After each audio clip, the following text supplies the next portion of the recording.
Imagine walking into a gym today, and everyone is completely naked, not wearing tight athletic clothes, not in revealing outfits, completely, totally, utterly naked.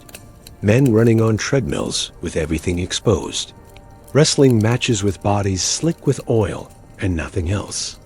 Weight training, stretching, boxing, all performed in absolute nudity, while crowds of spectators watch and critique every movement of your exposed form.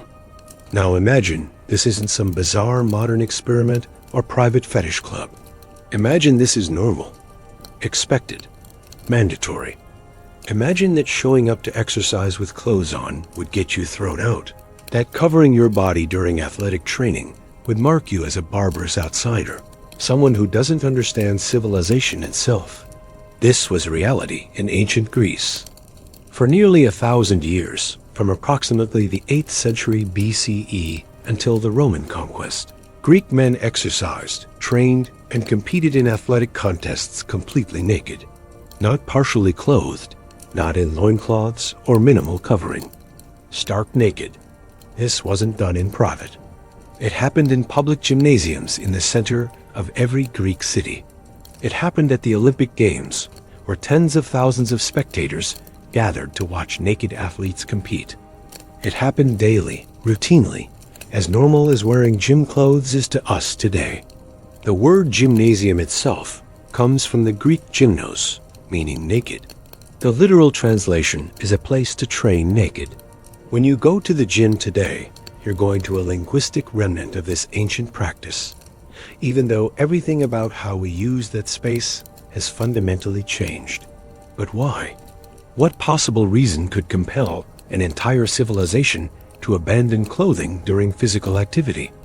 Why would the Greeks, who created philosophy, democracy, mathematics, and drama, who built the Parthenon and carved some of the most beautiful sculptures in human history, decide that the proper way to exercise was completely nude? The explanations you've probably heard are incomplete at best, deliberately misleading at worst. You've been told it was about appreciating the human form, about honoring the gods, about practical concerns like freedom of movement in hot weather. And while those factors played a role, they're not the real reason. The real reason is far more disturbing. It's about power.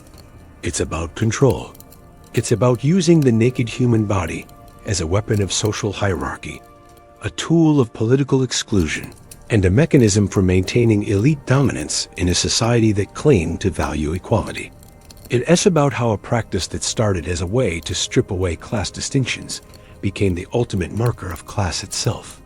The story of why ancient Greeks exercised naked is the story of how noble ideals can be twisted to serve the exact opposite purpose they claim to represent.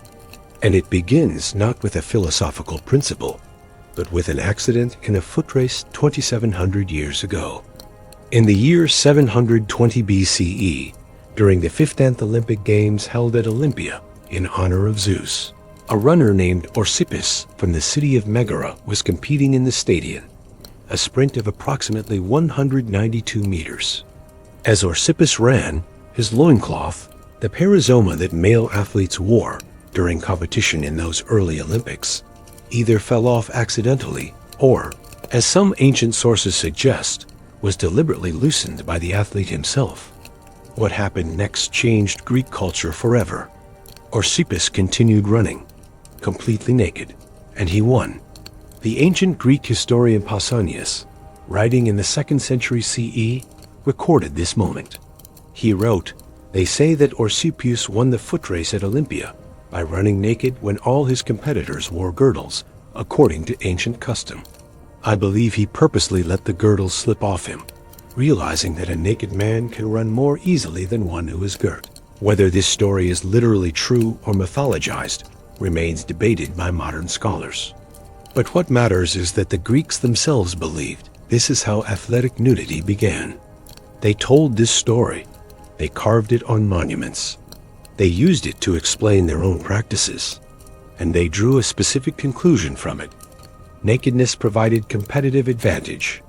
If you could move faster, jump higher, wrestle more effectively without clothing restricting your movement, then clothing became a handicap. In the relentlessly competitive world of Greek athletics, where victory meant eternal glory and defeat meant obscurity, no athlete would willingly choose a handicap. Within a few decades of Orsippus's victory, athletic nudity became standard practice not just at the Olympics, but at the other Panhellenic Games, the Pythian Games at Delphi, the Isthmian Games near Corinth, the Nemean Games in Nemea. By the 6th century BCE, it had spread to local festivals throughout the Greek world. Every gymnasium in every Greek city adopted the practice. The transformation was total and rapid. This is the standard explanation you'll find in most books about ancient Greece. Nakedness emerged organically from practical athletic concerns. It stayed because it worked. The Greeks appreciated the aesthetic beauty of the human form, so public nudity in athletic contexts became culturally acceptable in ways it wasn't in other civilizations. End of story. But this explanation raises more questions than it answers. If nakedness was purely practical, why didn't other cultures adopt it? The Egyptians, who had their own athletic traditions, never exercised naked. The Persians found Greek athletic nudity shocking and barbaric. The Romans, who conquered Greece and adopted so much of Greek culture, gladly built gymnasiums and held athletic competitions, but they abandoned the requirement of nudity. They found it unnecessary and somewhat distasteful. If the practice emerged purely from practical athletic concerns, why was it restricted so specifically? Women were forbidden from gymnasiums. Slaves were forbidden. Non-citizens were forbidden. Even among citizens, participation was effectively limited to those wealthy enough to have leisure time for training. If this was simply about optimal athletic performance, why all the exclusions? And if Greeks truly had such enlightened appreciation for the naked human form, why did they design gymnasiums with high walls specifically to shield the naked athletes from outside view? Why did Greek moralists constantly warn about the sexual temptations present in gymnasiums? Why were there strict rules against inappropriate touching, against older men staring too intently at younger athletes, against the myriad ways that gathering groups of naked men in public spaces created social complications? The practical explanation for Greek athletic nudity is true as far as it goes, but it's incomplete. It describes the surface justification while ignoring the deeper social functions this practice served. To understand the real reason ancient Greeks exercised naked, we need to look beyond athletic performance and examine the society that created this custom. We need to understand who had power in ancient Greece, how that power was maintained, and how naked bodies became tools in struggles over democracy, citizenship, and the very definition of what it meant to be Greek. The ancient Greek world was not politically uniform. It consisted of hundreds of independent city-states, each with its own government, laws, and customs. Athens, Sparta, Corinth, Thebes, Megara, and countless other poleis each functioned as sovereign entities, sometimes allied, often at war, always jealously guarding their independence. But despite this political fragmentation, certain cultural practices spread throughout the Greek world. Athletic competition was one, and athletic nudity became the defining characteristic that separated Greeks from barbarians, the Greek word for all non-Greeks. Nakedness became Greekness itself. The historian Thucydides, writing in the 5th century BCE, made this connection explicit. He wrote that the Spartans were the first to exercise naked, and that this practice spread throughout Greece, distinguishing civilized Greeks from primitive foreigners. To be Greek was to train and compete naked. To refuse nakedness was to reject Greek identity itself. This equation of nudity with civilization seems bizarre to modern sensibilities. We associate public nudity with the primitive, the uncivilized, the societies that haven't developed complex clothing. The Greeks inverted this completely. To them, the barbarians who insisted on wearing clothes during athletics were the primitive ones. The Greeks who stripped naked were the civilized ones. But why? The answer begins with the nature of Greek athletic competition and its role in Greek society. Greek athletics were not recreational activities or forms of entertainment comparable to modern sports. They were central to Greek religion, politics, education, and identity. Athletic competitions were held as part of religious festivals honoring the gods. The Olympic Games honored Zeus. The Pythian Games honored Apollo. Winning an athletic competition was an act of religious devotion, demonstrating physical excellence as an offering to the divine. Athletic competition was also deeply tied to military training. The events contested running, wrestling, boxing, javelin, discus, pankration, which was a brutal combination of boxing and wrestling with almost no rules. These prepared men for warfare. A fast runner could pursue fleeing enemies or escape defeat. A skilled wrestler could grapple with opponents in the chaos of close combat. Physical fitness could mean the difference between survival and death on the battlefield.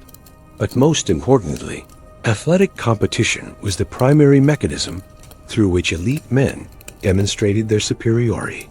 In a world without mass media, without widespread literacy, without the communication technologies we take for granted, athletic competition provided a public stage where men could prove their excellence before their entire community.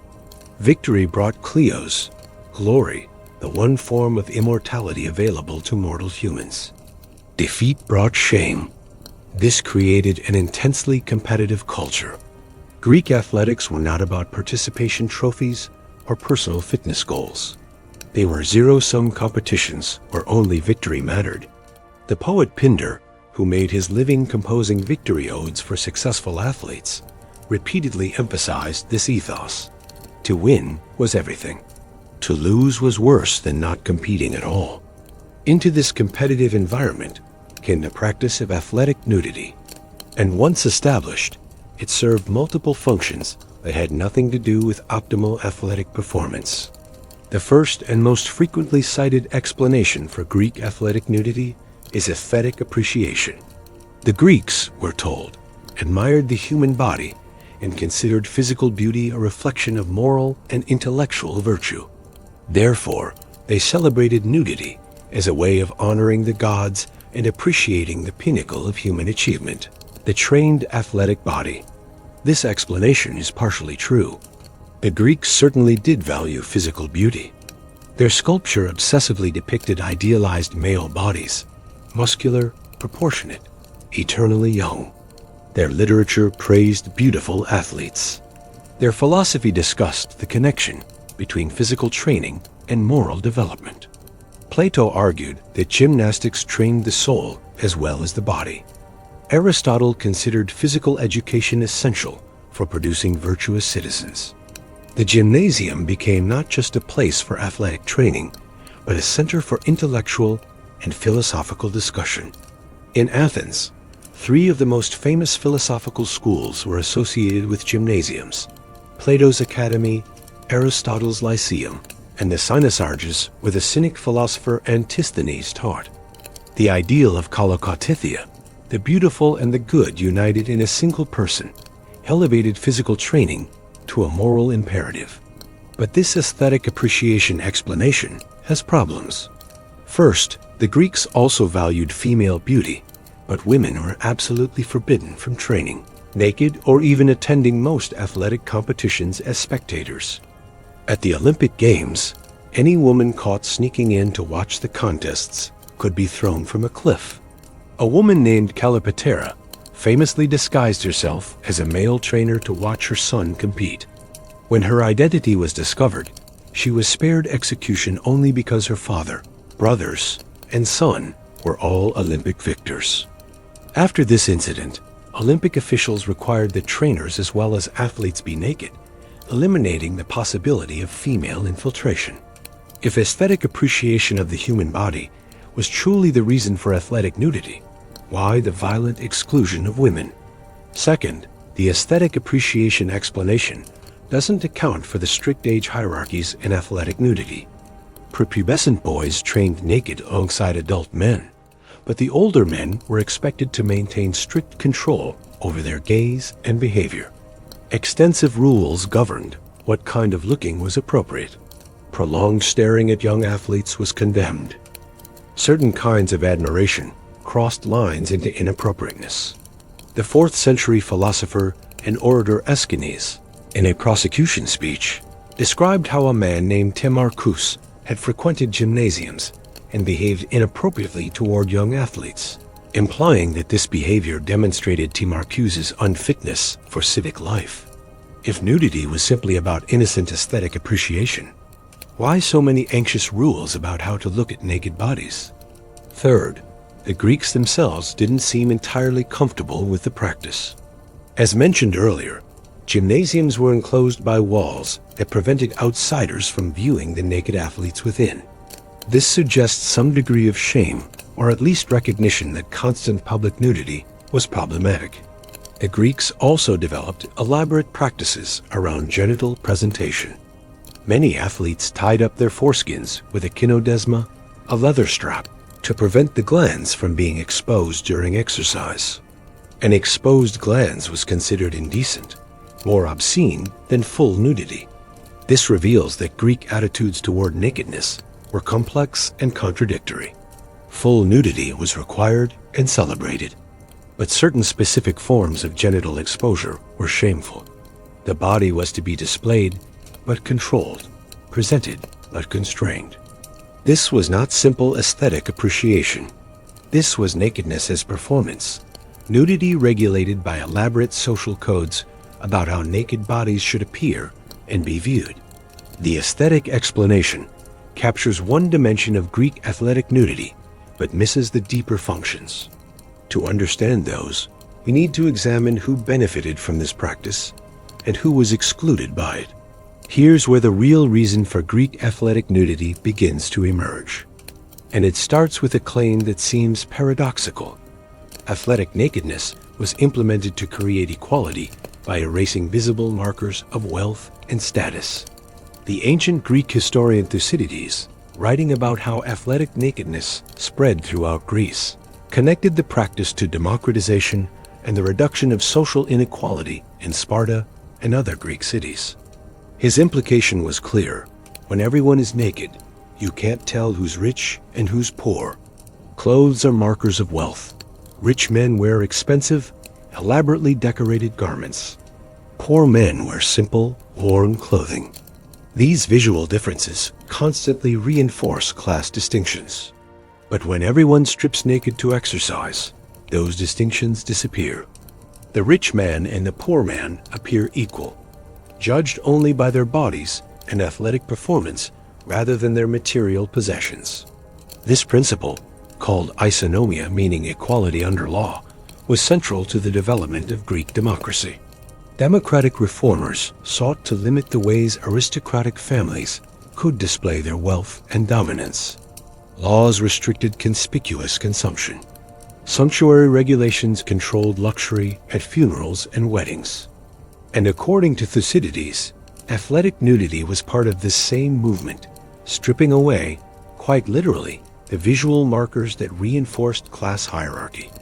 Modern scholars who study the sociology of sport have confirmed that clothing can reinforce status distinctions in athletic contexts. When specialized equipment or clothing is required, access to sport becomes a matter of economic resources. Those who can't afford proper gear are excluded. But when no equipment or clothing is required, athletics becomes more accessible across class lines. This egalitarian interpretation of Greek athletic nudity is appealing. It fits with modern democratic values. It makes ancient Greece seem more progressive, more like us. It's also almost completely wrong. Yes, athletic nudity did erase some visible markers of wealth, but it replaced them with something far more effective at maintaining class distinctions: access to athletic training itself. Here's what the egalitarian explanation misses. Participating in Greek athletics required enormous amounts of time. Athletes trained for hours every day. They required supervision by professional trainers called pediatribes. They needed access to gymnasiums. They had to maintain high-calorie diets to support intense physical training. All of this was expensive. Not expensive in the modern sense of paying gym memberships or buying specialized equipment. Expensive in the sense of opportunity cost. Time spent training was time not spent working. For the vast majority of Greeks, farmers, craftsmen, laborers, sailors, there was no time for athletics. They worked from dawn to dusk to survive. Athletic training was possible only for men wealthy enough to not need to work. The elite class that could live off inherited property, rents from tenant farmers, or income from investments in trade. These were the plausio, the wealthy, and athletics was their leisure activity. The panides, the working poor, might occasionally attend local athletic festivals as spectators. But regular participation in athletic training was effectively impossible. Archaeological evidence confirms this class division. Lists of Olympic victors, inscriptions honoring successful athletes, and references in literature overwhelmingly come from elite families. The occasional athlete from a lower class background did achieve success, but they were exceptions that proved the rule. Sport historians have thoroughly documented this. Despite the democratic reforms in cities like Athens, athletic participation remained predominantly an elite activity throughout the classical period. The wealthy provided funding for gymnasiums. The wealthy sponsored athletic competitions. The wealthy won the contests. And the wealthy received the honors that came with victory. Here's the crucial point. Athletic nudity didn't eliminate class distinctions in sport. It disguised them. By removing the visible markers of wealth, clothing, nudity created the illusion of equality while preserving the actual inequality underneath. The poor farmer and the wealthy aristocrat would both be naked if they entered a gymnasium. But the poor farmer never entered the gymnasium. He was working. The effect was insidious. Athletic nudity allowed elite Greeks to claim their athletic dominance was based purely on merit, on natural excellence, on superior training and discipline, while concealing the material advantages that made their athletic careers possible in the first place. A wealthy youth could train every day for years, receiving professional instruction, eating well, developing his body to peak condition. Then he could compete naked against whoever showed up and claim his victory, demonstrated natural superiority rather than the privilege of leisure time and resources. This is the first hidden function of Greek athletic nudity. It served class interests by disguising class advantages as individual merit. But there's a second function, even more important for understanding why this practice persisted for so long. Athletic nudity became the ultimate marker of citizenship itself. And citizenship was the most exclusive club in the ancient world. Greek city-states were not open, inclusive societies. Citizenship was hereditary, restricted to men born of citizen parents. In Athens, even after democratic reforms, only about 30 to 40,000 men held full citizenship rights out of a total population, including women, children, slaves, and resident foreigners of perhaps 300,000 to 400,000. Citizenship conveyed enormous privileges. Citizens could vote, hold office, own land, and receive protection under law. Non-citizens could do none of these things. Slaves, who constituted perhaps 1/4 to 1/3 of the population in most Greek cities, had no rights at all. Medics, resident foreigners who might live in a city for generations, could work and pay taxes, but never become citizens. Women, even citizen women, were excluded from political life entirely. This created a society where a small percentage of the population held all political power. And that small percentage needed ways to distinguish themselves, to mark their exclusive status, to create visible differences between citizens and non-citizens, between the privileged and the excluded. Athletic nudity became one of those markers. Only citizens could use the gymnasium. Regulations were explicit. A 2nd century BCE inscription from Beroea in Macedonia lists who is forbidden from entering the gymnasium: slaves, freedmen, tradesmen, male prostitutes, drunkards, madmen, and the physically unfit. Women are not mentioned, presumably because their exclusion was too obvious to require stating. The inscription specifies that the gymnasium is reserved for free males up to age 30 who meet citizenship requirements. Gymnasiarchs, officials who administered gymnasiums, had authority to impose fines or even physical punishment like flogging on those who broke the rules. This wasn't casual discrimination. This was systematic exclusion enforced by state power. The right to exercise naked was a privilege of citizenship, deliberately withheld from everyone else. Why was this exclusion so important? Because athletic nudity communicated citizenship status in a uniquely powerful way. When a man stripped naked to exercise, he was performing his citizenship, demonstrating to everyone present that he belonged to the privileged class. His nakedness said, "I am a citizen. I have rights you don't have. I am Greek, not barbarian. I am free, not slave. I am superior."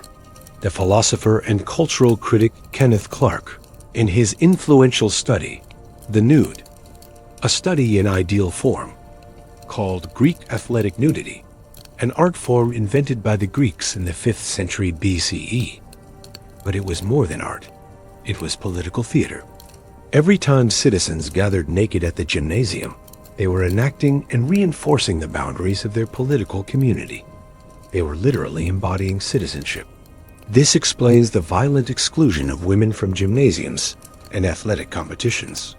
Allowing women to view or participate in athletic nudity would have disrupted the fundamental equation of naked athletic bodies with male citizen bodies. It would have challenged the basic structure of Greek political life, which defined citizenship as inherently masculine. This also explains why the Greeks were so shocked when they encountered other cultures with different attitudes toward athletic nudity. When Greek soldiers served as mercenaries in Egypt or Persia, they were disturbed to find that local populations considered public nudity shameful. The Persians in particular found Greek athletic practices bizarre and obscene. Greeks interpreted this as proof of Persian barbarism. How could the Persians be civilized if they did not understand that nakedness in athletic contexts was normal and proper? But from the Persian perspective, Greek behavior looked exhibitionist and strange. Why would grown men parade naked in front of each other? What were they trying to prove? The answer, of course, was citizenship. Greeks exercised naked because nakedness communicated belonging to the exclusive community of citizens.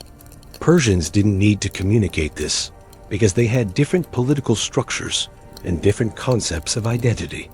Athletic nudity was specifically Greek because it served specifically Greek political and social functions. But here's where the practice reveals its deepest contradictions. Athletic nudity claimed to create equality among citizens. That was the official justification. Strip away the trappings of wealth and we're all equal, judged purely by our merit, our athletic performance, our physical excellence. In reality, it created inequality at multiple levels. It created absolute inequality between citizens and non-citizens, between those allowed into the gymnasium and those violently excluded. It created significant inequality even among citizens, between the wealthy who had time to train extensively and the working citizens who couldn't afford prolonged athletic careers.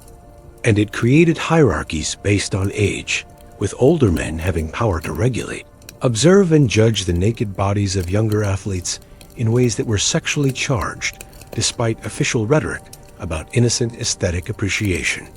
The gymnasium was supposed to be a space where the democratic principle of equality among citizens was enacted through athletic competition. Instead, it became a space where elite domination was maintained through exclusion, disguised as meritocracy. This is why athletic nudity persisted, not because it was practical, though that provided justification, not because Greeks had enlightened appreciation for the human form, though that provided ideological cover. Athletic nudity persisted because it served power. It allowed a small elite to maintain dominance while claiming their superiority was natural, earned, deserved. It transformed economic privilege into physical excellence, then claimed physical excellence, proved moral and political superiority. This was the real function of naked athletics in ancient Greece.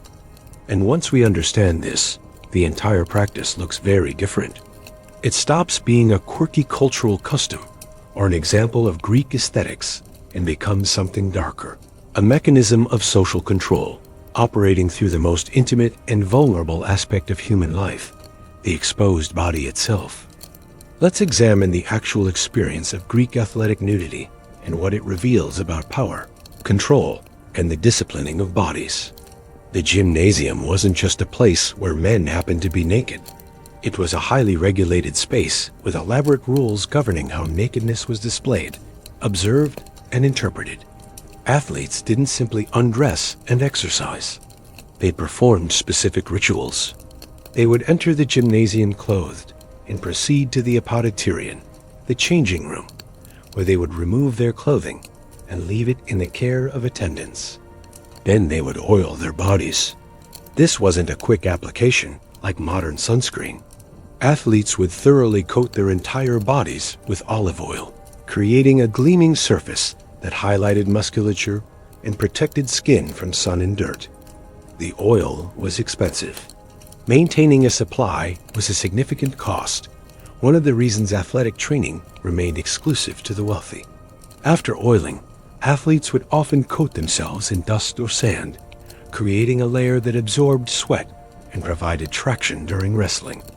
The combination of oil and dust gave athletic bodies a distinctive appearance, simultaneously idealized and ritualized. After exercising, athletes would scrape off the oil, dust, and sweat using a strigil, a curved bronze tool designed for this purpose. Then they would bathe in the gymnasium's facilities. This entire process was public. It was observed. It was subject to judgment. Other athletes, trainers, the gymnasiarch, and often older men who used the gymnasium as a social space would watch, comment, and evaluate. Your body was not your own in the gymnasium. It belonged to the community's gaze. This created a form of disciplinary power that operated through the body itself. Athletes learned to display their bodies in specific ways. They learned which poses demonstrated athletic excellence. They learned how to walk, how to stand, how to move in ways that communicated their status. They learned to accept being observed and judged, and they internalized the standards by which they were judged. The philosopher Michel Foucault, in his analysis of disciplinary power in modern institutions, described how surveillance creates self-policing subjects. When you know you're being watched, you modify your behavior to conform to expectations. You discipline yourself. Greek athletic nudity operated exactly this way. Athletes didn't need constant supervision because they had internalized the community's standards. They policed their own bodies. But there's a more disturbing dimension. The gymnasium was a site of intense homosocial and often homoerotic interaction. Greek culture accepted, even celebrated, certain forms of sexual and romantic relationships between older men and younger male adolescents. These relationships, often called pederasty, were structured by rigid protocols. The older man, the erastes, would court the younger, the eromenos. If the relationship was conducted properly, according to social norms, it was considered an important part of the young man's education. The gymnasium was the primary social space where these relationships formed. Older men would observe adolescent athletes, admire their developing bodies, and select potential partners. Athletic excellence made young men more desirable. Physical beauty made them sought after. The connection between athletic display and erotic desirability was explicit in Greek culture. Poets wrote about the beauty of athletes. Vase paintings depicted athletic scenes with obvious erotic undertones. Philosophers discussed whether love of beautiful athletes was compatible with virtue. Modern scholars debate exactly how these relationships functioned, whether they typically involved sexual activity or remained more idealized, whether they were exploitative or genuinely educational. But there's no debate that the naked gymnasium was eroticized in Greek culture. And this created a fundamental tension. The official ideology of athletic nudity claimed it was innocent, about aesthetic appreciation and athletic excellence. But the actual experience included sexual dynamics that were undeniable. Rules against inappropriate touching, against prolonged staring, against older men loitering near younger athletes. All of these regulations existed because sexual behavior in gymnasiums was common enough to require control. The Athenian lawmaker Solon, in the 6th century BCE, created laws regulating gymnasium behavior. Slaves were forbidden from exercising with free boys. This wasn't about class mixing. It was about preventing slaves from having access to free boys' bodies.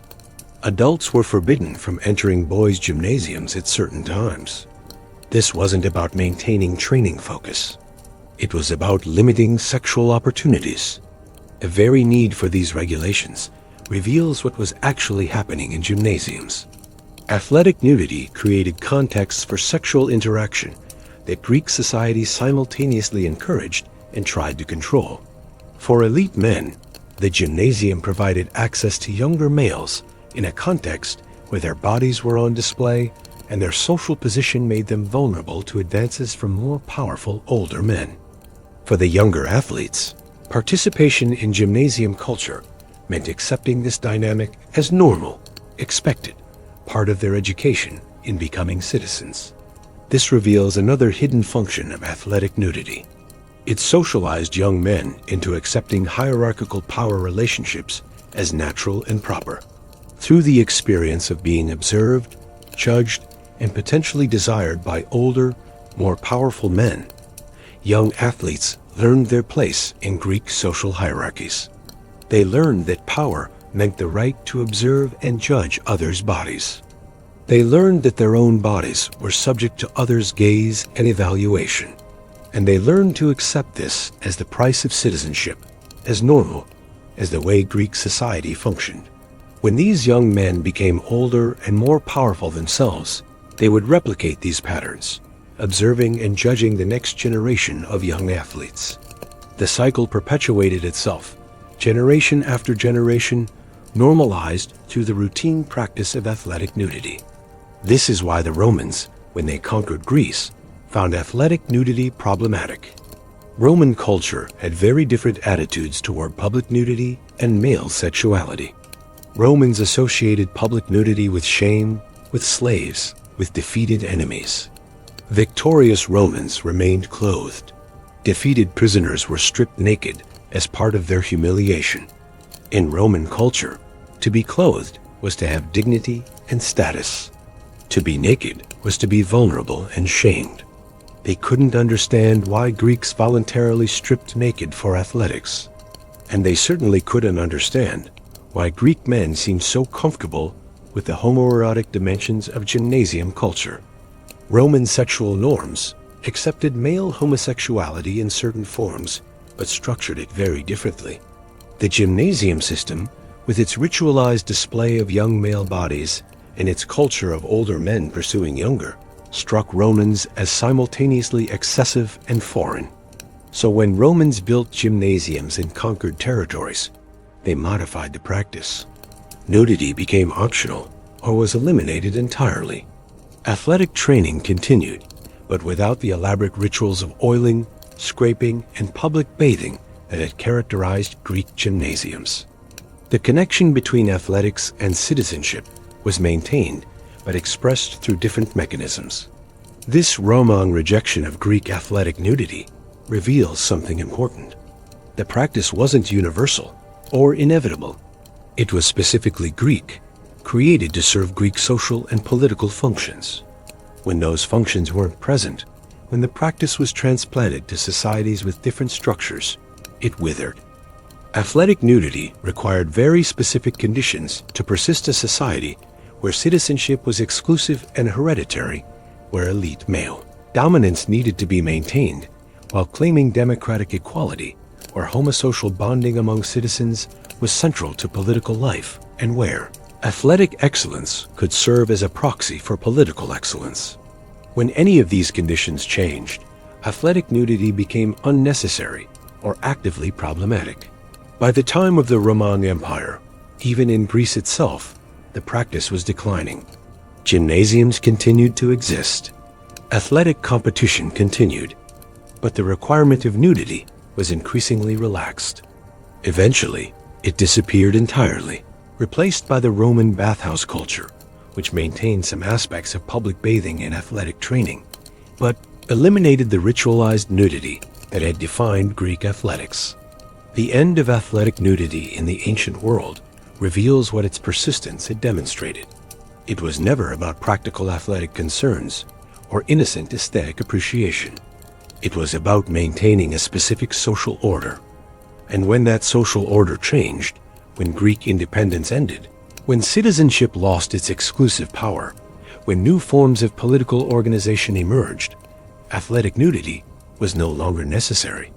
The practice died because the power structure that created it died. But the story of Greek athletic nudity doesn't end in the ancient world. It echoes forward, influencing Western culture's relationship with the naked body, with athletics, and with the equation between physical excellence and moral virtue. When European scholars and artists rediscovered ancient Greece during the Renaissance, they encountered Greek athletic nudity through sculpture and literature. The perfectly proportioned nude male statues, the Dorophoros, the Discobolus, the countless athletes carved in marble, these became models for Western artistic representations of the human body. But Renaissance and later artists reinterpreted Greek nudity according to their own cultural assumptions. They emphasized the aesthetic dimensions while ignoring or minimizing the social and political functions. It created a narrative where Greek nudity demonstrated enlightened appreciation for human beauty, freedom from repressive attitudes about the body, and celebration of physical perfection. This sanitized version of Greek athletic nudity influenced how Western culture understood the relationship between bodies, athletics, and civilization. It created the idea that covering the body is repressive, that nudity is liberating, that ancient Greece was somehow more advanced in its attitudes toward nakedness. This is why, when the modern Olympic Games were revived in 1896, there was discussion of whether athletes should compete naked like ancient Greeks. The French baron Pierre de Coubertin, founder of the modern Olympics, admired Greek athletics and wanted to revive their spirit. But the idea of naked competition in the modern world was immediately rejected as impossible. Victorian sexual morality made it unthinkable. Instead, the modern Olympics kept the rhetoric of Greek athletic ideals: excellence, competition, international peace through sport, while completely abandoning the practice of athletic nudity. This created a curious split. Modern Western culture claims to inherit Greek athletic traditions. We use Greek terminology: gymnasium, athletics, Olympics, marathon. We build sports facilities inspired by Greek architecture. We value physical fitness and athletic excellence as the Greeks did. But we've completely inverted the relationship between nakedness and athletics. In modern gyms, nakedness is minimized, confined to locker rooms and showers, considered inappropriate in athletic spaces themselves. We wear specialized athletic clothing that's increasingly technical and covering. The idea of exercising completely naked would be shocking, potentially criminal, certainly socially unacceptable. We've kept the Greek reverence for athletic excellence while rejecting the practice that Greeks considered inseparable from athletics. Why this inversion? Because we understand, perhaps unconsciously, what Greek athletic nudity actually meant. It wasn't innocent. It wasn't simply aesthetic. It was a tool of social control, a mechanism for marking citizenship and excluding others, a practice laden with power dynamics and sexual tensions that modern societies rightly find problematic. We ca and recreate Greek athletic nudity because we ca and recreate the social conditions that made it function: exclusive citizenship, aristocratic dominance disguised as meritocracy, acceptance of hierarchical relationships between older and younger men, sharp divisions between citizens and non-citizens enforced through bodily practices. These conditions are incompatible with modern democratic values, with human rights, with gender equality, with our understanding of consent and appropriate boundaries. So we tell ourselves a story about Greek athletic nudity that emphasizes the aesthetic and practical, while ignoring the political and sexual.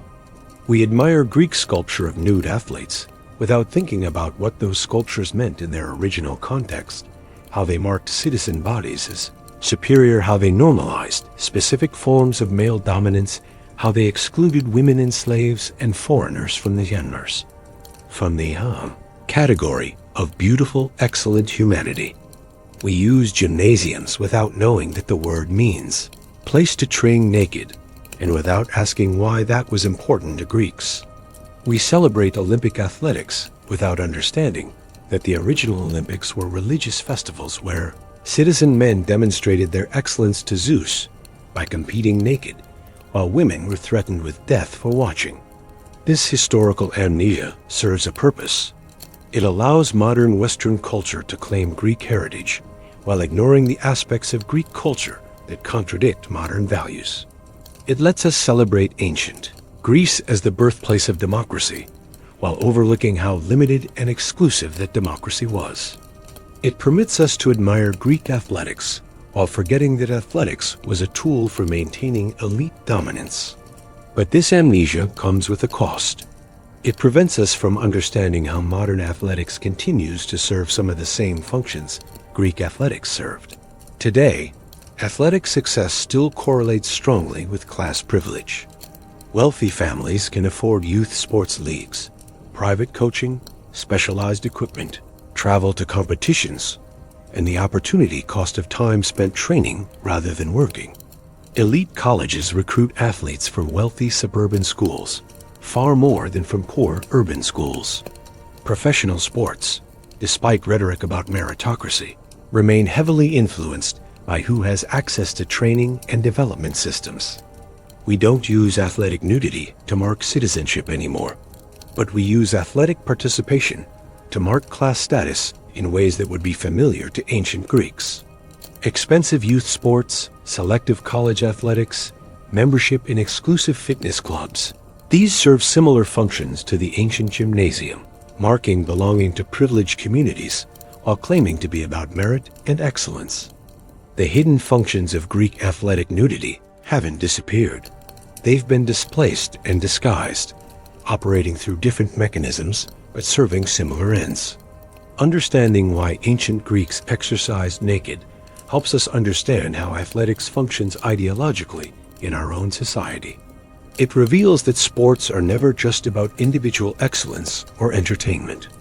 They're always embedded in power relations, always serving social and political functions beyond their surface purposes. So let's return to the question we started with. Why did ancient Greeks exercise completely naked?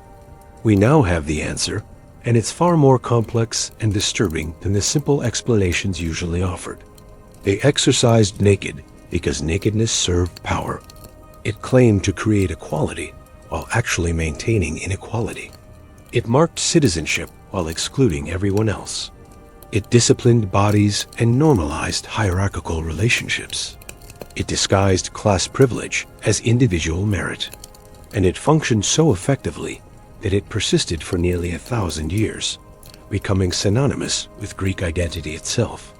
The practice began, according to Greek legend, with a practical accident, Orsippus losing his loincloth during a race and discovering that nakedness provided competitive advantage. This origin story is revealing precisely because it's almost certainly false, or at least heavily mythologized. The Greeks needed to explain their unique practice to themselves and to foreigners who found it bizarre. So they created a story about practical athletic concerns, about the natural evolution toward optimal performance. This practical justification allowed them to avoid confronting the actual reasons the practice persisted, the ways it served elite interests, marked citizenship, and maintained power structures. Every society tells itself stories about why it does what it does. These stories often disguise the true functions of practices that benefit powerful groups. Greek athletic nudity is a perfect example of this dynamic. The story they told themselves about why they exercised naked, freedom of movement, aesthetic appreciation, honoring the gods, wasn't technically false. Those were real factors. But they weren't the primary reasons. The primary reasons were about power, control, and maintaining hierarchies while claiming to create equality. This is why the practice died when Greek independence ended and citizenship lost its exclusive power. Once the Roman Empire reorganized Greek society, once citizenship became a broader category, once the specific conditions that made athletic nudity functional disappeared, the practice withered despite claims about its practical and aesthetic benefits. If those had truly been the primary reasons, the practice would have persisted or spread to other cultures. Instead, it died, remembered only through sculpture and literature, reinterpreted by later ages according to their own assumptions and needs. The archaeological evidence supports this interpretation of Greek athletic nudity as a practice serving power rather than practical or aesthetic purposes. Excavations of ancient gymnasiums reveal elaborate facilities with multiple rooms, courts for different activities, bathing facilities, and strict spatial organization. These weren't simple athletic fields. They were complex social institutions designed to facilitate observation, judgment, and the disciplining of bodies. The architecture of gymnasiums created spaces where certain activities occurred in view of others. The palaestra, the wrestling ground, was typically an open courtyard surrounded by columns where spectators could watch from covered porticos. This design ensured that wrestling, one of the most intimate athletic activities where naked bodies grappled in close contact, happened under community observation. The ephebion, where adolescent males trained, was sometimes separated from spaces used by adult men, but not always. The level of segregation varied by city and period, but the pattern across the Greek world shows gymnastic space was organized to facilitate observation across age groups, allowing older men to observe and evaluate younger athletes. The lautron or bathing facilities were communal. Athletes bathed together, not in private stalls. This prolonged the period of nudity and observation beyond the athletic activity itself. Even the practical activities of oiling and scraping became public performances, opportunities to display the body in ways that communicated status and athletic excellence. Lists of gymnasium regulations survive from various Greek cities, inscribed on stone and erected in public spaces. These regulations specify who can enter, at what times, under what conditions, and what behaviors are forbidden. The elaborate detail of these regulations reveals how carefully these spaces were controlled. If athletic nudity were simply about practical concerns or innocent aesthetic appreciation, why would such extensive regulation be necessary? The regulations exist because gymnastic space was charged with social and sexual tensions that required management. Vase paintings depicting gymnasium scenes show naked athletes engaged in various activities, but they also show clothed trainers, often bearded older men with staffs they use to discipline athletes. They show clothed spectators observing from the sidelines. They sometimes show erotic interactions, older men touching or pursuing younger athletes. These visual sources confirm what literary sources suggest. The gymnasium was a complex social space where power, sexuality, athletics, and citizenship intersected. The visual culture of ancient Greece also reveals the ideological work that athletic nudity performed. Greek sculpture overwhelmingly depicts idealized nude male bodies. The Kouros statues of the Archaic period, standing nude males with idealized proportions and stylized features. The classical sculptures like the Doryphoros or Spear Bearer by Polykleitos, demonstrating mathematical principles of ideal human proportions. The Hellenistic sculptures like the Apoxiomnos or Scraper by Lysippos, showing an athlete cleaning himself with a strigil, capturing a routine gymnasium activity and elevating it to art. These sculptures weren't simply artistic exercises. They were statements about what bodies should look like, about masculine excellence, about citizenship. They communicated that the ideal human was a young, muscular, athletically trained, free Greek male. Women, children, elderly people, slaves, foreigners, none of these were represented in idealized nude sculpture with the same frequency or reverence. The sculptural tradition created a visual vocabulary that reinforced the connection between naked athletic bodies and citizenship, excellence, and Greek identity. When Romans later copied these Greek sculptures, they often added clothing, fig leaves, or otherwise modified them according to Roman sensibilities about nudity. This reveals the cultural specificity of Greek attitudes. What Greeks considered the height of artistic and cultural achievement, the nude athletic male body, other cultures found problematic or in need of modification.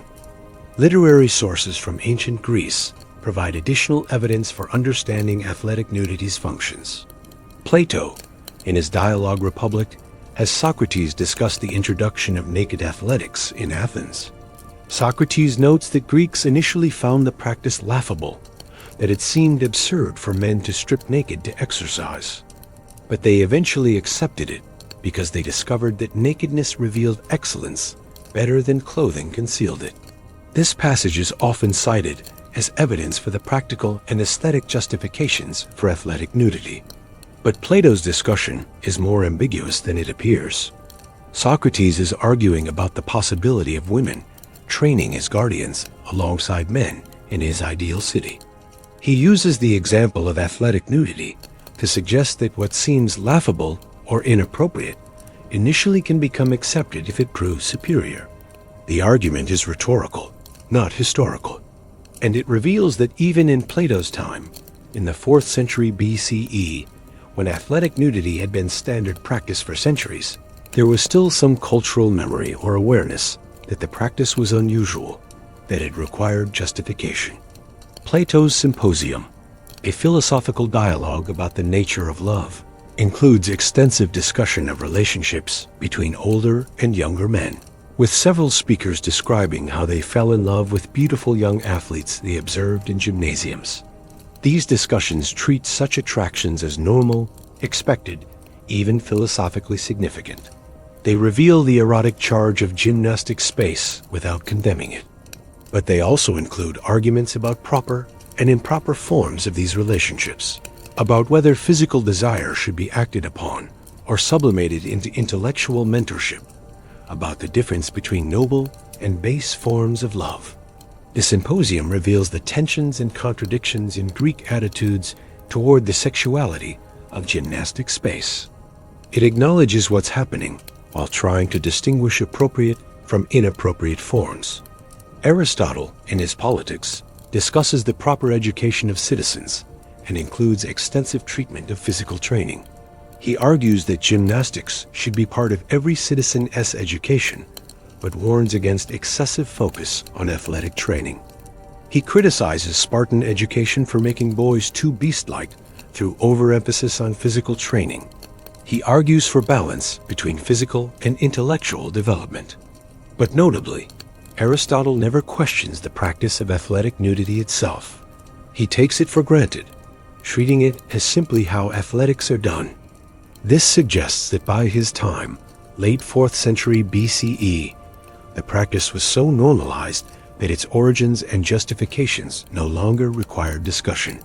It had become invisible as ideology, naturalized to the point where alternatives weren't even considered.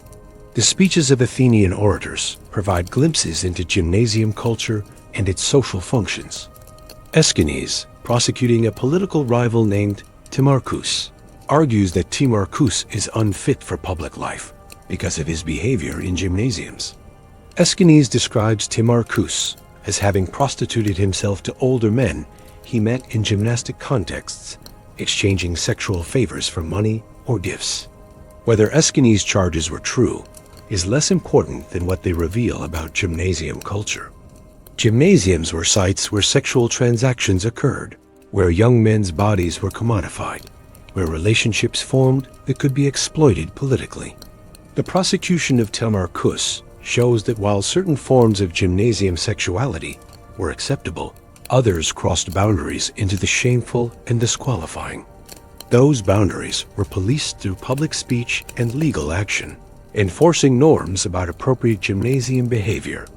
The historian Xenophon, in his Constitution of the Lacedaemonians, describes Spartan gymnasium practices and emphasizes how Spartan education used athletic training to create obedient, disciplined warriors. He describes older men observing younger athletes and notes that this observation was meant to encourage excellence through competition for admiration. Xenophon portrays this system positively as producing superior soldiers. But modern readers can't help noticing the mechanisms of surveillance and control embedded in his description. The constant observation, the competition for approval, the hierarchical relationships between observers and observed. These are techniques of power operating through the body. Thucydides, the great historian of the Peloponnesian War, includes the passage we mentioned earlier about athletic nudity spreading from Sparta throughout Greece and becoming a marker of Greek civilization versus barbarism. But Thucydides also describes how Spartans, despite their commitment to athletic nudity in gymnasiums, were unusual among Greeks for their modesty in other contexts. Spartan men bathed and dressed quickly, without the elaborate rituals of oiling and scraping that characterized Athenian gymnasium culture. This suggests that even within the Greek world, attitudes toward nakedness and its proper contexts varied. Athletic nudity was universal among Greek city-states, but the specific meanings and practices associated with it differed by location and culture. The variation reveals that the practice wasn't determined by simple practical concerns, which would presumably be the same everywhere, but by local political and social structures that shaped how nakedness functioned ideologically. The poet Pindar, whose victory odes celebrated successful athletes, repeatedly uses imagery of athletic nudity in his poetry. He describes athletes' gleaming bodies, their excellence on display, their victories bringing glory to their cities. But Pindar was paid by wealthy families to compose these odes. His poetry served the interests of elite athletes, transforming their victories into evidence of natural superiority, divine favor, and civic virtue. The connection between athletic success and wealth, the practical advantages that enabled elite men to train extensively. These material factors disappear in Pindar's poetry, replaced by narratives of individual excellence and divine blessing. This is ideology at work, transforming structural advantage into individual merit through poetic representation. Athletic nudity facilitated this ideological work by removing visible markers of wealth from the athletic contest itself, allowing victories to be interpreted as purely meritocratic, even when they resulted from class privilege. But let us examine the one group whose exclusion from athletic nudity reveals the most about its true functions: women.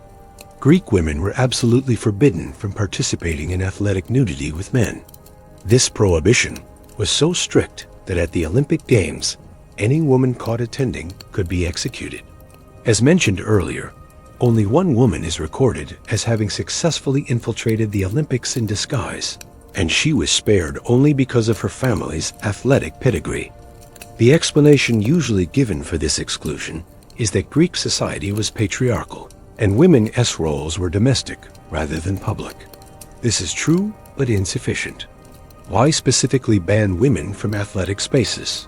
Why make the prohibition so severe at the Olympics that death was the penalty? The answer lies in what athletic nudity meant. If naked athletic bodies symbolized citizenship, and citizenship was exclusively male, then allowing women into gymnastic space would have disrupted the fundamental equation. It would have challenged the naturalness of male political dominance by suggesting that women as bodies could also be sites of athletic excellence, could also display the physical virtue that supposedly justified male political power. Greek ideology claimed that men were naturally suited for public life, politics, and warfare because of their physical strength and competitive excellence. Athletic competition demonstrated these qualities. If women could compete athletically, or even observe athletic competition and judge male performance, it would have undermined these ideological claims. The exclusion of women from athletic nudity was necessary to maintain the connection between athletics and male citizenship. But some Greek cities did have athletic traditions for women, limited and segregated from men, but real. Sparta was famous for this. Spartan girls, unlike girls in other Greek cities, received physical training. Ancient sources describe them exercising in short tunics that exposed their thighs, shocking to Greeks from other cities accustomed to women being completely covered in public.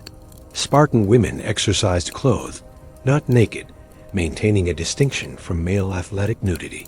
But they did participate in foot races and other athletic activities. The purpose of Spartan women's athletics wasn't the same as men's. Women weren't being trained as citizens or war warriors. They were being trained to produce healthy children, specifically healthy sons who would become Spartan soldiers. Their athletics served the state as reproduction, literally, rather than the symbolic reproduction of citizenship that men as athletics accomplished. At Olympia, there was a separate women's festival called the Hieria, held in honor of the goddess Hera. Girls would race in 3 age categories, wearing short tunics that left one breast exposed. This wasn't full nudity, but it involved bodily exposure that would have been shocking in other contexts. The Historia reveals that women's athletics existed in ancient Greece, but in carefully segregated contexts, separate from men, with different meanings and purposes. The winning girls received olive crowns and portions of a cow sacrificed to Hera. They could set up statues or paintings of themselves. The honors were real but not equivalent to Olympic victory, which brought eternal fame and often material rewards from grateful home cities. Women's athletics existed on the margins, acknowledged but subordinate, never challenging male athletic dominance. When Greek colonies were established around the Mediterranean and Black Sea, they brought gymnasium culture with them. Archaeological remains of gymnasiums have been found from Spain to the Black Sea, everywhere Greeks settled. This spread of gymnastic architecture demonstrates how central the institution was to Greek identity. A new Greek city needed a gymnasium as much as it needed a theater or temples. The gymnasium made the settlement Greek. But interestingly, as Greek culture spread and interacted with other cultures, athletic nudity became a point of contention. When Alexander the Great conquered the Persian Empire and Greek culture began merging with Near Eastern cultures in the Hellenistic period, gymnasiums were built in cities throughout the former Persian territories. But local populations often resisted athletic nudity. They would use the facilities, but refused to exercise naked. For them, nakedness remained shameful. Greek colonizers and administrators pressured local elites to adopt Greek customs, including athletic nudity, as a way of demonstrating their cultural Hellenization. Adopting Greek customs meant adopting Greek political and social structures that maintained elite dominance. Athletic nudity became a marker of this cultural transformation, a visible sign that local elites had abandoned their native traditions and embraced Greek ways. In Judea, during the 2nd century BCE, this cultural conflict exploded into violence. The Seleucid Greek rulers tried to impose Greek customs on the Jewish population.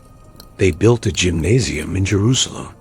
Some Jewish elites adopted Greek practices, including athletic nudity, but this violated Jewish religious law regarding modesty and the human body. It also involved exposing circumcised genitals in contexts where Greeks considered circumcision a deformity. Some Jewish men underwent painful procedures to reverse their circumcisions, pulling remaining foreskin forward and tying it to appear uncircumcised in the gymnasium. This desperate attempt to hide their Jewish identity reveals the intense pressure to conform to Greek athletic culture. But it also sparked backlash. The Maccabean Revolt, a Jewish uprising against Seleucid rule, was partly triggered by forced Hellenization, including the gymnasium and athletic nudity. The books of Maccabees, which describe this period, treat the gymnasium as a symbol of cultural oppression, a place where Jewish identity was literally stripped away along with clothing. This historical example demonstrates what we've been arguing throughout. Athletic nudity wasn't innocent or neutral. It was a tool of cultural imperialism, a way of imposing Greek identity and Greek social structures on conquered populations.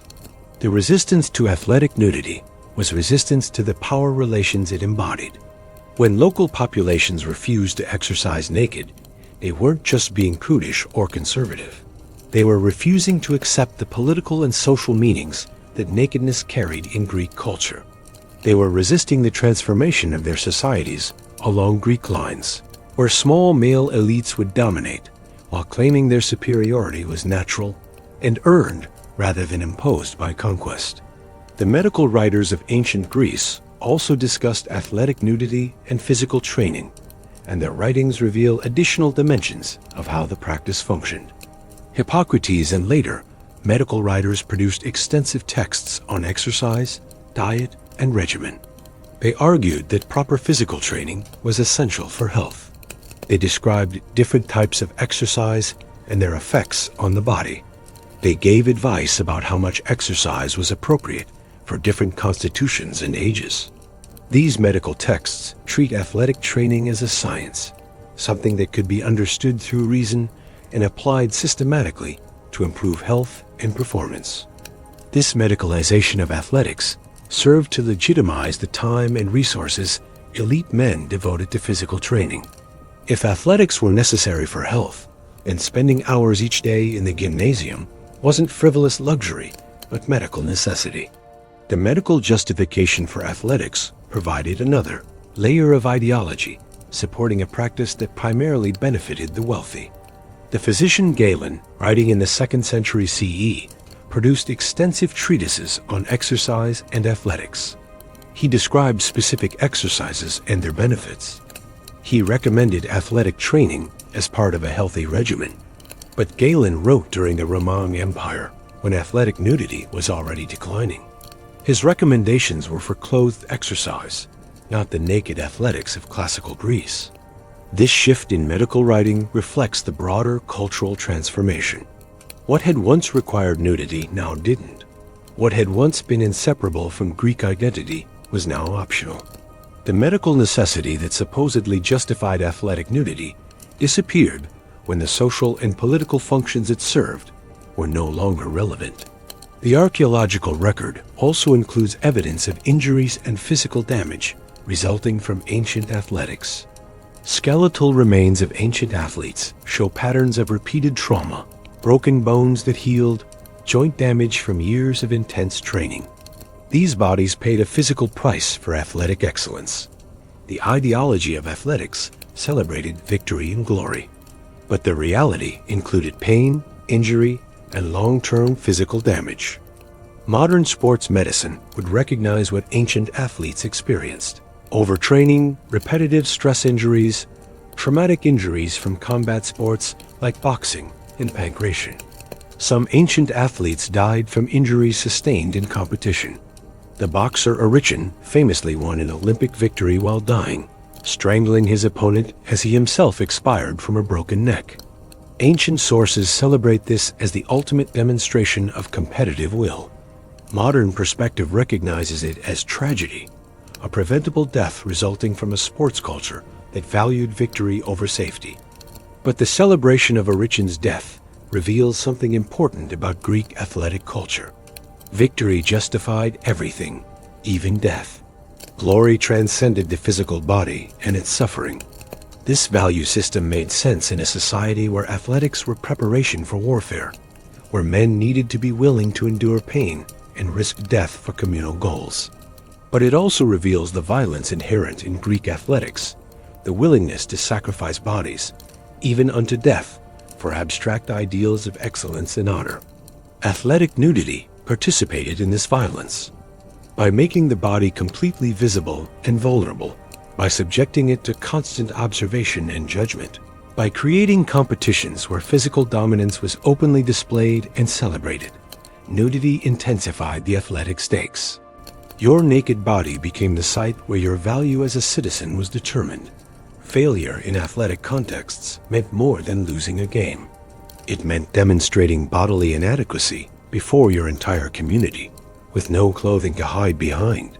This created intense pressure to succeed, to train harder, to risk injury in pursuit of victory. The violence of Greek athletics, both physical and psychological, was inseparable from the practice of athletic nudity. As we near the end of this investigation, let's address one final claim that's often made about Greek athletic nudity, that it represented freedom, liberation from the repressive attitudes about the body that characterize many other cultures. This claim is popular in modern discussions of ancient Greece. We're told that the Greeks had a healthy, natural attitude toward nakedness. They weren't ashamed of their bodies. They celebrated human physicality without the guilt and repression that later Christian culture would introduce. This narrative of Greek liberation versus Christian repression has been enormously influential in Western culture. It shapes how we think about the body, sexuality, and the relationship between physical and spiritual. But it's largely false. Greek athletic nudity wasn't about liberation. It was about control, discipline, and the regulation of bodies according to strict social norms.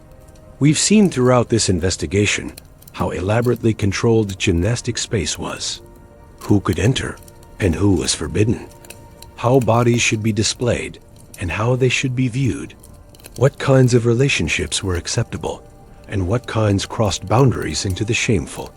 These regulations didn't emerge from a free, liberated attitude toward nakedness. They emerged from anxiety about nakedness, from recognition that naked bodies in public space created problems that required management. The Greeks weren't free from shame about the body. They had different shame structures than later Christian culture would develop, but shame nonetheless. An exposed glans was shameful, requiring the kynodesma to keep it covered during nudity. Older men's bodies were less appropriate for display than younger men's bodies. Excessive oiling or grooming was considered effeminate and shameful. Losing in athletic competition meant bodily shame, demonstrating physical inadequacy publicly. The Greeks had elaborate concepts of honor and shame centered on the body and its display. Athletic nudity operated within these concepts, not outside them. Moreover, the claim that Greek culture was liberated about the body ignores the violence of that culture as gender relations, its treatment of slaves, its xenophobia. Liberation for a small group of elite men, if it can even be called liberation given the constraints we've documented, isn't cultural liberation. It's privilege masquerading as freedom. The modern celebration of Greek athletic nudity as liberation reveals more about modern anxieties than about ancient reality. We want to believe there was a time and place where the body wasn't burdened by shame, where nakedness was innocent, where physical excellence was celebrated without the complications of sexuality and power. But that place never existed. Greek athletic nudity was as complicated, as implicated in power relations, as laden with contradiction as any other human social practice. Recognizing this doesn't diminish ancient Greek achievement. The Greeks created extraordinary philosophy, art, literature, and political thought. But it requires us to see their culture completely, including the ways their practices served to maintain hierarchies and exclude the majority of their population from political life. It requires us to stop romanticizing ancient Greece and start understanding it as a real human society with all the complexity, contradiction, and injustice that entails. So we arrive at our haunting conclusion. Why did ancient Greeks exercise completely naked? They exercised naked because nakedness served multiple overlapping functions in Greek society. It claimed to create equality among citizens by removing visible markers of wealth, while actually preserving inequality by requiring leisure time and resources that only the elite possessed. It marked citizenship visually and bodily, creating a sharp distinction between those who belonged to the political community and those who were excluded. It disciplined bodies and habituated young men to surveillance, judgment, and hierarchical relationships that would structure their adult lives. It provided a context for the formation of relationships between older and younger men that were simultaneously educational, political, and sexual. It transformed athletic competition into a performance of citizenship, where excellence in sport became evidence of fitness for political life. It disguised class privilege as individual merit by removing clothing from the moment of competition, while ignoring all the advantages that made competition possible. And it became a defining feature of Greek identity, separating civilized Greeks from barbarian foreigners who were too primitive to understand that nakedness demonstrated cultural sophistication. These functions were not accidental. They were not side effects. They were the point. Athletic nudity persisted for nearly 1,000 years because it effectively served Greek elite interests while maintaining ideological cover that made it seem natural, practical, and even democratic. The practice died when those interests changed, when citizenship was reorganized, when Greek independence ended, when new power structures emerged that didn't require naked bodies to maintain hierarchy. Today we inherit fragments of this practice. The word gymnasium, the Olympic Games, the celebration of athletic excellence, a connection between physical training and education. But we've inverted the relationship between athletics and nakedness, covering the body during exercise, confining nakedness to private spaces, treating public athletic nudity as inappropriate or criminal.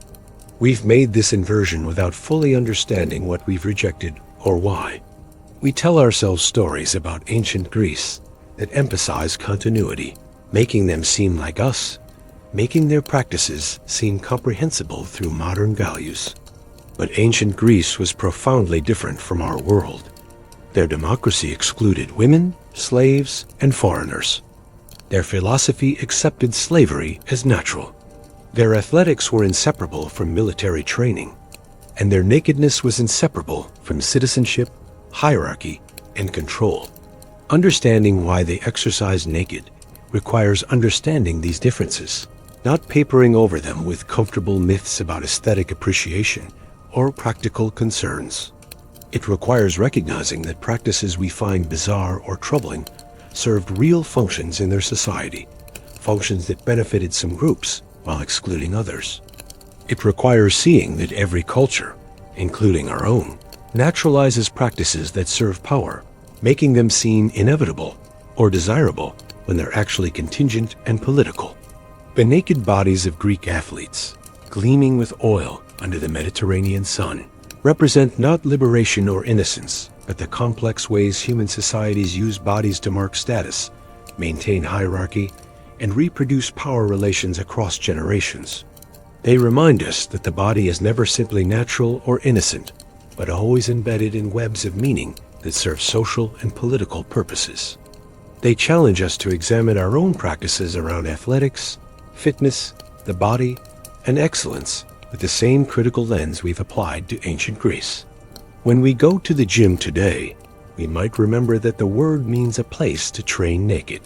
We might consider what functions our athletic practices serve, how they mark status and belonging, who they include and exclude, what ideologies they maintain. We might recognize that the quest for physical excellence, the cult of the athletic body, the equation between fitness and virtue, these haven't disappeared, but have been transformed, serving new forms of hierarchy while claiming to be about health merit and personal achievement. The Greeks exercised naked because nakedness served power. We exercise clothed, but the relationship between athletics and power persists, adapted to our own society's structures and needs. The form changes, but the function continues. That is why understanding ancient practices matters. Not because they re-exotic curiosities from a distant past, but because they reveal patterns that persist into the present, helping us see what's otherwise invisible because it's too familiar.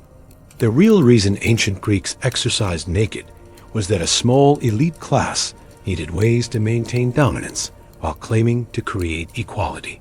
They needed to mark citizenship bodily. They needed to discipline young men into accepting hierarchy as natural. They needed to transform privilege into merit. And they needed to do all of this in ways that seemed inevitable, natural, just the way things were done. Athletic nudity accomplished all of this remarkably effectively for nearly 1,000 years. Then it disappeared, leaving behind only ruins of gymnasiums, sculptures of idealized bodies, and stories that disguise as much as they reveal. Understanding what really happened in those ruins, what those sculptures meant in their own time, what those stories conceal, that's the work of history. Not celebrating the past or condemning it, but understanding it completely, in all its complexity and contradiction. That's how we learn from the past. Not by mining it for inspiring examples or moral lessons, but by seeing how other humans created their worlds, maintained their hierarchies, and told themselves stories about why things had to be the way they were. The ancient Greeks who gathered naked in gymnasiums weren't so different from us. They were humans navigating power, status, sexuality, and identity using the cultural tools available to them. They created practices that seemed to serve certain noble purposes while actually serving other less acknowledged functions. They lived with contradictions between their ideals and their realities. They excluded most of their population from political life while claiming to invent democracy. And they did all of this while believing, sincerely, that their way of life was superior, that their practices were justified, that their civilization represented the height of human achievement. We look back at them now, and we can see what they couldn't: the violence hidden in their beauty, the hierarchy masked by their equality, the control embedded in their liberation. But what will future humans see when they look back at our practices?